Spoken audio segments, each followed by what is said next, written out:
Isang buwan bago dumating ang mahal na araw sa taong 2025, isang bundok na bahagi pa rin ng Sierra Madre ang plano namin akyatin. Nasa tansya, nasa 5 araw na paglalakbay bago marating ang tuktok ng bundok na to. Ayon sa aming mga magiging guide mula sa tribong Ilongot, matagal na panahon na rin huling naakyat ng kanilang ninuno ang tugatog ng bundok na ito, kaya hindi biro ang paglalakbay sa kabundukang ito. Isang buwan bago maganap ang nakatakdang paglalakbay, nagkaroon kami ng isang meeting para dito. Ginanap ang pagpupulo sa JM Tobera Resort sa bayan Dinalungan, probinsya ng Aurora upang makasama ang mga guides mula sa tribong Ilongot.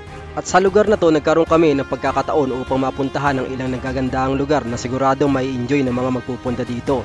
Kaya tara, silipin natin ang nakatagong ganda ng kalikasan sa Dinalungan, Aurora.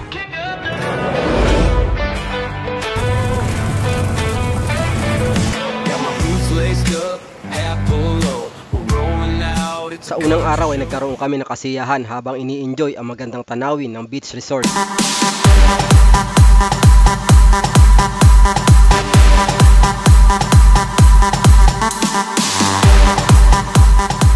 Hapon na nang dumating ang mga makakasama naming guides na nagmula pa sa bayan ng Maria Aurora. Tamang-tama lang na makapagpahinga ng lahat, sinimulan na namin ang pag-uusap para sa planong muling pag-akyat sa kabundukan ng Sierra Madre upang marating ang tugatog ng Mount Ngala. Kaapat na araw, parang tatraverse na tayo noon. Magkakamp tayo dun sa Tabayong. Tabayong ancestral domain, Kagawad. Yan, kumbaga, yun yung mga dating pamayanan namin na naabandona dahil sa pag-aaral ng mga bata. Top Rapi, yung sinasabi mo is pasok dito sa 6 days, sabi ni Karel. Yung sinabi mo na kailangan gawin natin to, ito, ibig sabihin 6 days talaga to. Talaga? Hindi 5 days. Pasok na pasok tayo. 6 days tayo Kasama sa mga mahalagang napag-usapan ang tungkol sa mga Passway Emergency Route approval mula sa Elder Tribes. Kung hindi tayo tutugon dun sa batas nila, hindi lang naman local government yung nandun sa Matmad, nandun din yung elders ng tribe. Ibig sabihin, doon pa lang sa utos nila sumuway na tayo. What if doon sa mga utos pa ng elders? Kung kailan nangalahati tayo, ay umuwi tayo. Ngunit tumagal ang pag-uusap kung ilang araw kakailanganin ng paglalakbay hanggang napagkasunduan nito mula sa 6 hanggang naging 5 araw kakayanin marating ang summit ng bundok. Shortest way. 5 days lang. 5 days lang. Ano yan? Kasi affected yung buong team. Kaya sinabi ko, 5 days na yun, yung Aurora to Carrillo. Nang matapos ng meeting, tuloy ang kwentuhan para sa mga hindi pa inaantok. Hanggang sa paglalim ng gabi, isa-isa na kami nagsitulog.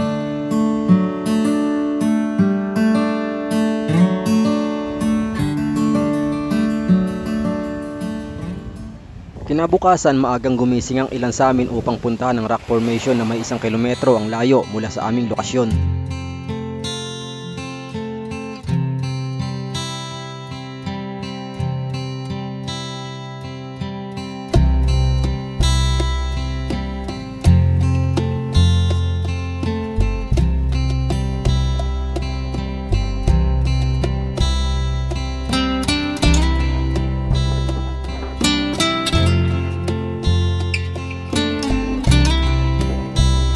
Ito ang Tabon Rock Formation na matatagpuan sa Barangay Abulig. 2 beses ko nang napuntahan ang rock formation na to dahil maganda kumuha ng mga pictures dito.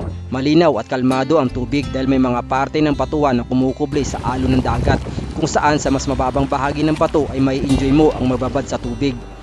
Pero ngayon, muling binalikan ko ito upang subukan ang mag-cliff diving. Hindi ko alam kung may gumagawa nito dito dahil bihira pa ito mapuntahan. Kick up the dust, let it fly in the air. Spin those wheels, yeah, we're going somewhere. Raise your hands, let your worries go. We're living fast and we're loving the show. Pagkatapos magtanghalian, may isinadya sa amin ang mga bangkero kung gusto daw namin puntahan ang isang kuweba. Dahil mahaba pa naman ang oras, kaya pinuntahan namin ito. 100 pesos ang bayad sa bawat isang tao.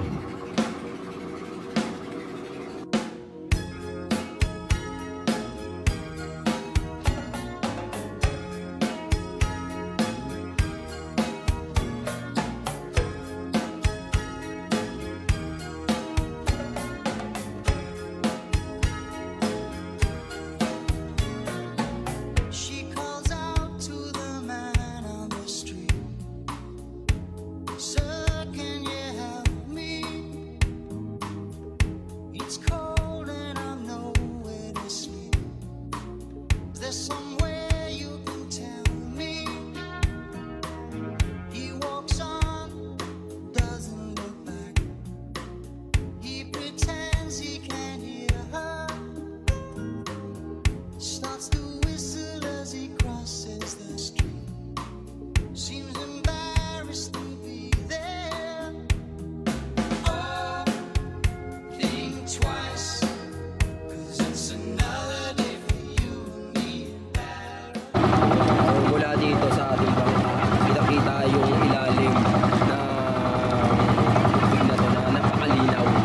ba lumangoy?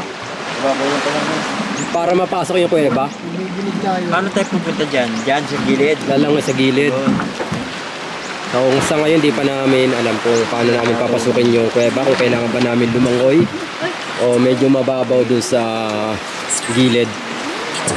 Mula dito sa bangka. So, titignan natin mamaya pagbaba kung hindi malalim dun sa gilid para marating natin yung kuweba na nandun sa bahaging yon. Mabaw lang.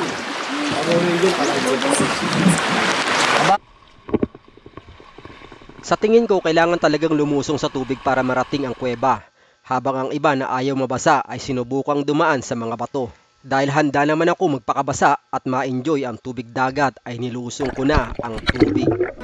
Kick up the dust, let it fly in the air. Spin those wheels, yeah, we're going somewhere. Raise your hands, let your worries go. We're living fast and we're loving the show. Kick up the dust. Nang marating ko ang harapan ng kuweba, dito ko nakita ang marami naglalabasang paniki.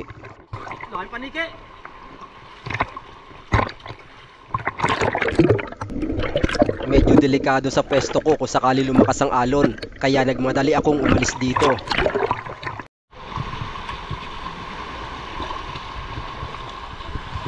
So kung titingnan natin, yung impact ng alon ng dagat, mukhang delikado doon. Pwede kang ihampas sa bato. Kaya ang gagawin natin, dito tayo sa kabilang side, kung saan medyo maliit yung daan. So at least wala namang malakas na alon ng tubig dito. Mas ligtas dumaan sa bahaging ito dahil may mga bato na humaharang sa alon ng dagat. Sa ngayon, hindi pa naman masyadong malakas ang alon dahil panahon pa ng tag-init.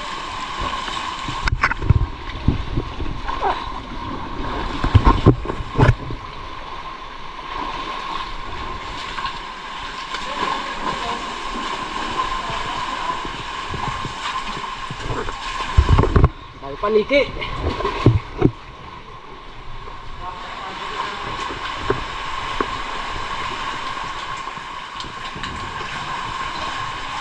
Nakakatakot. Medyo nakakatakot. Madilim. Dahil ako ang unang pumasok, maingat at daan-daan ang aking pagakbang dahil hindi ko kabisado ang loob ng kuweba.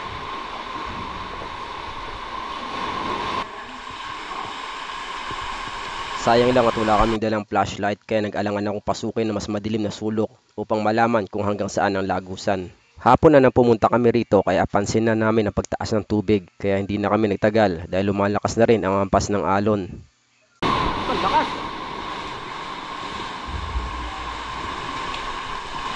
Patuloy pa rin ang pagsaliksik ng mga lokal dito upang maging tourist spot.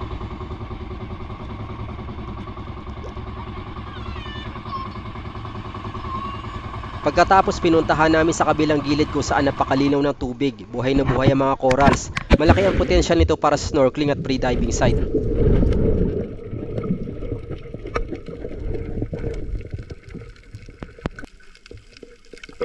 Mga kalahating oras lang kami nagtagal dito at hindi pa namin masyadong na-explore, lalo na ang dalampasigan na hindi namin napuntahan.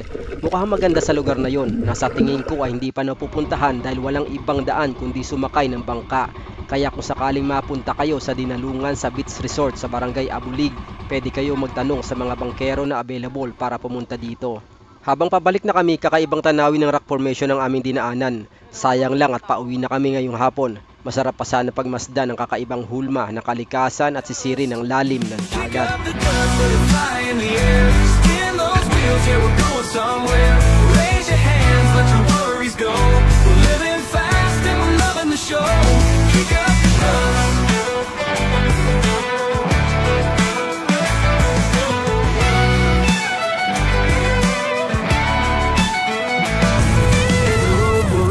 Every mile we roam, we're making memories, we're right at home.